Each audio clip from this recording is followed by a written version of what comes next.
आज चौथा दिन था मेलबोर्न क्रिकेट टेस्ट मैच का, और आज का काफी नाटकीय रहा।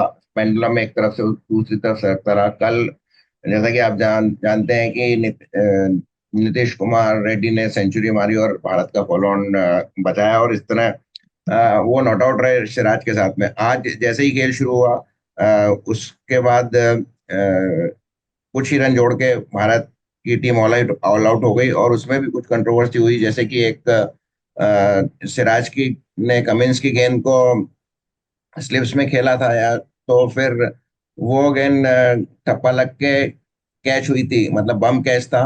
और इस बम कैच को एम्पायर ने थर्ड एम्पायर की तरफ स्वयं रेफर किया था, लेकिन थर्ड एम्पायर ने इसे नॉट आउट दिया था कि बैट से लगने के बाद गेंद जमीन पे टच हुई है। इसका बाद में फिर भी कमिंस रेफर लेना चाहते थे, लेकिन उन्होंने उनको एम्पायर ने मना कर दिया। तो एक अपने आप में एक अजीब सा वाकया था, जिसमें थर्ड एम्पायर ने नॉट आउट देने के बाद फिर से कप्तान उसका रिव्यू लेना चाहते थे।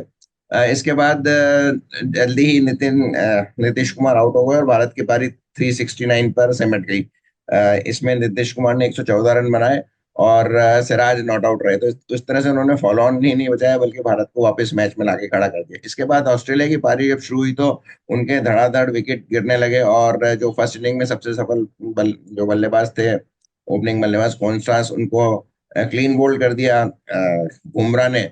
और इसके बाद ख्वाजा अभी जल्दी ही आउट हो गए, उनको सिराज ने बोल्ड किया। स्मिथ, हेड, मार्श और कैरी ये जल्दी जल्दी आउट हो गए, लेकिन दूसरे एंड पर लघुचा ने भाग्य का के सहारे आगे खेलते रहे, और उन्होंने अच्छी पारी खेली, और 70 पर अंततः वो 139 गेंद बनाकर आउट हुए, और उन्होंने ऑस्ट्रेलिया को एक अच्छी तो नहीं, लेकिन हाँ, संकट से जरूर उबार लिया। आज के मैच की जो अब तक की जो खास बातें थी, उसमें ये थी कि जायसवाल ने 3 कैच छोड़े, और उनसे उनको अच्छी खासी डांट डपट की रोहित शर्मा ने। उन्होंने बहुत ही सिंपल कैच, 2 स्लिप में छोड़े और एक फॉरवर्ड शॉट लेग पे छोड़ा, जिनमें से एक थोड़ा डिफिकल्ट था, लेकिन बाकी 2 कैच आसान ही थे, जिनकी मैं फोटो आपको बाद में दिखाऊंगा। तो जायसवाल का। और दूसरी बात ये रही कि जैसा कि मैंने पहले भी कहा था, और ये पूरे क्रिकेटिंग वर्ल्ड और सारे जो एनालिस्ट हैं, कमेंटेटर्स हैं, इनमें चर्चा है कि क्या शर्मा को कप्तानी से हटा दिया जाएगा। तो फिर आज कोहली जो कि फिट है, हालांकि उनके बल्लेबाजी में थोड़ा डाउट है, वो अपने सारे कप्तान के साथ बातचीत करते रहे, और ज्यादातर फील्ड प्लेसमेंट्स वगैरह भी वो करते रहे। और उनका हर विकेट के बाद जिस तरह से वो उत्साह के साथ जश्न मनाते हैं, उससे लगता है कि वो एक बार शायद फिर सेलेक्टर्स और जो अथॉरिटीज उनको कहना चाहते हैं कि मैं फिट हूँ, और मैं फिर से कप्तान बनना चाहता हूँ। ऐसा इतिहास में कई बार हुआ है।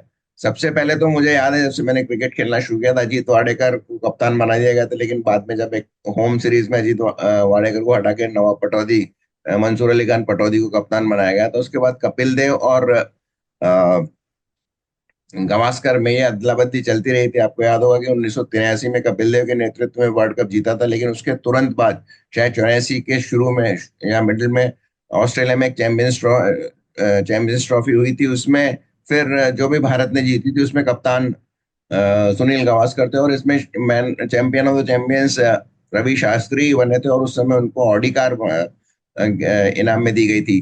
तो ये भी एक इंटरेस्टिंग रहेगा कि क्या विराट कोहली फिर से भारत के कप्तान बनना चाहते हैं। तो आज की दो ही मुख्य बातें थी। एक तो 3 कैच जायसवाल के छोड़ना, और फिर अ, ये जो विराट कोहली का फील्ड में जिस तरह से व्यवहार था, वो शायद इंडिकेट करना चाहते हैं सेलेक्टर्स को कि वो कप्तान फिर से बनना चाहते हैं। अब जो कल का खेल होगा, उसमें हाँ, ये बात हो रही है कि मैच के आखिरी ओवर के एक या 2 गेंद पहले, एक गेंद पहले जो आखिरी विकेट था बॉलैंड का, उसको उनको कैच कर लिया गया था स्लिप्स में, लेकिन बाद में उसको नो बॉल दी गई। और खास बात यह है कि 90 विकेट में 55 रन की पार्टनरशिप दोनों ने की, बॉलैंड और नेथन लायन ने। तो ये एक काफी डिसाइडिंग फैक्टर होगा इस मैच का, जो इस मैच के निर्णय को ये डिसाइड करेगा कि क्या भारत जीतती है, क्या ऑस्ट्रेलिया जीतती है, या फिर ये मैच ड्रॉ होता है। तो कल सुबह फिर से ऑस्ट्रेलिया की बैटिंग शुरू होगी, एक विकेट बचा है, ऑस्ट्रेलिया शायद हो सकता है काफी हैवी रोलर ले ताकि थोड़ा पिच को तड़कने का मौका मिले, और फिर वो जल्दी डिक्लेयर कर दे या नहीं करे। फिलहाल ऑस्ट्रेलिया